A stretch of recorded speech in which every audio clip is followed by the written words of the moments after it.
আসসালামু আলাইকুম friends, welcome back to my channel beautiful family kitchen থেকে সবাইকে জানাই অনেক অনেক ভালোবাসা আর শুভেচ্ছা রইল। তো আজ আমি খুবই সহজ আর সিম্পল একটি রেসিপি নিয়ে এসেছি। আশা করছি এই রেসিপিটা আপনাদের একটু হলেও ভালো লাগবে। সবাই সবার মতো করে বানান, আমি আমার মতো করে বানিয়েছি একটু নতুন ধরনের করে। আজকের পরোটাটা বানাবো গুঁড়ো পাউডার দুধ দিয়ে।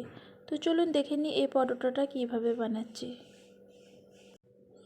তো এখানে আমি একটা বোল নিয়েছি, বোলের মধ্যে নিচ্ছি 2 কাপ ময়দা। তো 2 কাপ ময়দার মধ্যে দিলাম স্বাদ মতো লবণ আর দিয়ে দিচ্ছি 2 চা চামচ রান্নার তেল। তো সব উপকরণগুলো দিয়ে হাতের সাহায্যে মেখে নেব। তো শুরুতেই বলে দিই, আমার চ্যানেলে যদি নতুন বন্ধু হয়ে থাকেন বা ফার্স্ট আসেন তাহলে চ্যানেলটিকে সাবস্ক্রাইব করে বেল আইকনটি অল করে রাখবেন আর ভালো লাগলে একটি লাইক করে দিবেন। তো এখানে আমি ময়দাটা মেখে নিচ্ছি। ময়দাটা মাখার জন্য পানিটাকে হালকা গরম করে নিয়েছি। পানি গরম করে যদি ময়দাটা মাখা হয় তাহলে খুব স্মুথ আর সফট হয়। তো আপনারা একবার দেখবেন, যদি পানি গরম করে যদি না মাখেন তো এইভাবে একবার ট্রাই করতে পারেন। পানিটা খুব বেশি গরম নয়, লাইট গরম করে মাখার মতো, যাতে আমরা হাত সইতে পারি সেই হিসাবে পানিটা গরম করে ময়দাটা মেখে নিতে হবে। তো এখানে আমি দেখুন ময়দাটা অল্প অল্প পানি দিয়ে মেখে নিয়েছি আর একটা ডো তৈরি করে নিচ্ছি। আপনারা এখানে আপনাদের মতো ছোট বড় করে নিতে পারেন। তো আমি এখানে 5টা লিচি কেটে নিয়েছি মিডিয়াম সাইজের, খুব বেশি মোটা পছন্দ করে না, তো মিডিয়ামটা হলেই বেশ ভালো হয়। আপনারা ছোট বড় করে নিতে পারেন। তো এখানে আমি একটা লিচি নিয়ে বেলে নিচ্ছি গোল আকারে প্রথমে।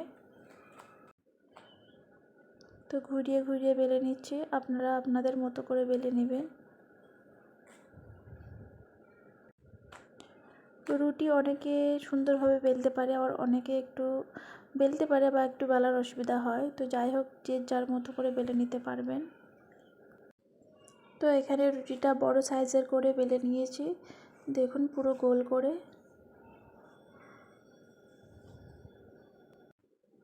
এই পরোটার খেতে অনেক টেস্ট হয় আর ছোটরা তো খুবই মজা করে খাবে এভাবে বানালে। তো এখানে আমি দিয়ে দিচ্ছি 1 চা চামচ তেল। এটা রান্না তেল ব্যবহার করছি। হাতে নিয়ে একটু রুটিটার গায়ে মাখিয়ে নিচ্ছি তেলটাকে পুরো। আর এখানে আমি দিয়ে দিচ্ছি গুঁড়ো পাউডার দুধ। শুরুতেই বলেছিলাম যে পাউডার দুধ দিয়ে পরোটা বানাবো। তো এখানে গুঁড়ো পাউডার দুধ 2 চা চামচ নিয়ে পরোটাটার পুরো গায়ে দিয়ে দিলাম। মিল্ক পাউডারটা হাত দেওয়ার দরকার নেই, চামচে করে ছড়িয়ে দেবেন, না হলে হাতে লেগে যাবে। তো এবার 2 সাইডটা ভাঁজ করে নিচ্ছি। আপনারা আপনাদের মতো করে ভাঁজ করে নেবেন। আমি 4 চৌকো ভাঁজ করে নেব পরোটাটা। তো আমার কাছে 4 চৌকো পরোটাটা সুবিধা মনে হয়, তো আমি 4 চৌকো ভাঁজে পরোটা তৈরি করে নিচ্ছি। আর 2 সাইডটা ভালো করে হাতের সাহায্যে চিপে চিপে নিচ্ছি, তাহলে খুব 4 চৌকোটা সমান ভাব আসবে। মুখগুলো যদি ভালো করে টিপে নেওয়া হয় খোলারও চান্স থাকে না, আর খুব সুন্দরভাবে দেখবেন 4 চৌকো পরোটাটা শেপটা চলে আসবে। তো এভাবে করে নিচ্ছি।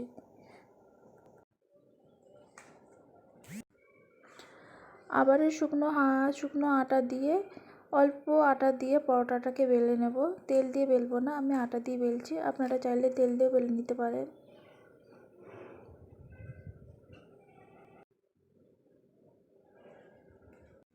তো দেখুন আমি এভাবে বেলে নিচ্ছি। এটা বলার কিছু নেই, সবাই পারে পরোটা বানাতে। আমি কিভাবে বানাচ্ছি এটা আপনাদের একটু বললাম। এখনও অবধি যে বন্ধুরা আমার সাথে আছেন শুরু থেকেই, তাদেরকে জানাই অনেক অনেক ভালোবাসা। আর যারা নতুন আসছেন তাদেরকেও জানাই অনেক অনেক ভালোবাসা। এভাবেই একে অপরের পাশে থাকবেন, তাহলে সবাই একদিন না একদিন একটু একটু ধাপে এগিয়ে যেতে পারবে।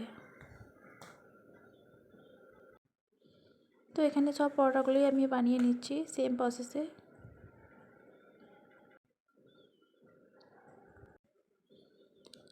তো এখানে পরোটাগুলো দেখুন কতটা তাড়াতাড়ি করে বানিয়ে নিলাম, দেখে বুঝতে পারছেন। এই পরোটাগুলো এভাবে রেখেও আপনারা ফ্রিজে স্টোর করে রাখতে পারেন, যে কোনো সময়ে বের করে আপনারা বানাতে পারেন। এই ক্ষেত্রে পরোটাটা কোনো কিছুই হবে না যদি এর একটা ডাব্বার মধ্যে ক্যারি করে রাখতে পারেন। নর্মাল ফ্রিজে বেশ কিছুদিন সংরক্ষণ করে রাখতে পারেন, আপনাদের অনেকটাই সময় বাঁচবে। তো এখানে আমি একটা তাওয়া বসিয়ে দিচ্ছি গ্যাস অন করে। তাওয়াটা গরম হয়ে গেছে, দিয়ে দিলাম একটি পরোটা। পরোটাটা হালকা করে ভেজে নিয়ে আরেক পিঠটা উল্টে নেব। এই পরোটাটা আপনারা আলুর তরকারি, চিকেন, মাটন যে কোনোর সাথে পরিবেশন করতে পারেন, খেতে অসাধারণ লাগবে। এমনিও খেতে কোনো অংশে কম নয়, মিষ্টি মিষ্টি ভিতরটা, যেহেতু আমি মিল্ক পাউডার দিয়েছি পরোটাটা অনেকটাই মিষ্টি লাগছে খেতে। আপনারা একবার হলেও ট্রাই করবেন, বড়দের থেকে ছোটরা আরও মজা করে খাবে। তো এই পরোটাটা ছোট বড় সকলের জন্য। তো এখানে আমি তেল দিয়ে পরোটাটা ভেজে নিলাম। তো দেখুন হালকা করে বাদামি কালার দু সাইডটা হয়ে গেছে। তো এভাবে আমি সব পরোটাগুলো ভেজে নেব।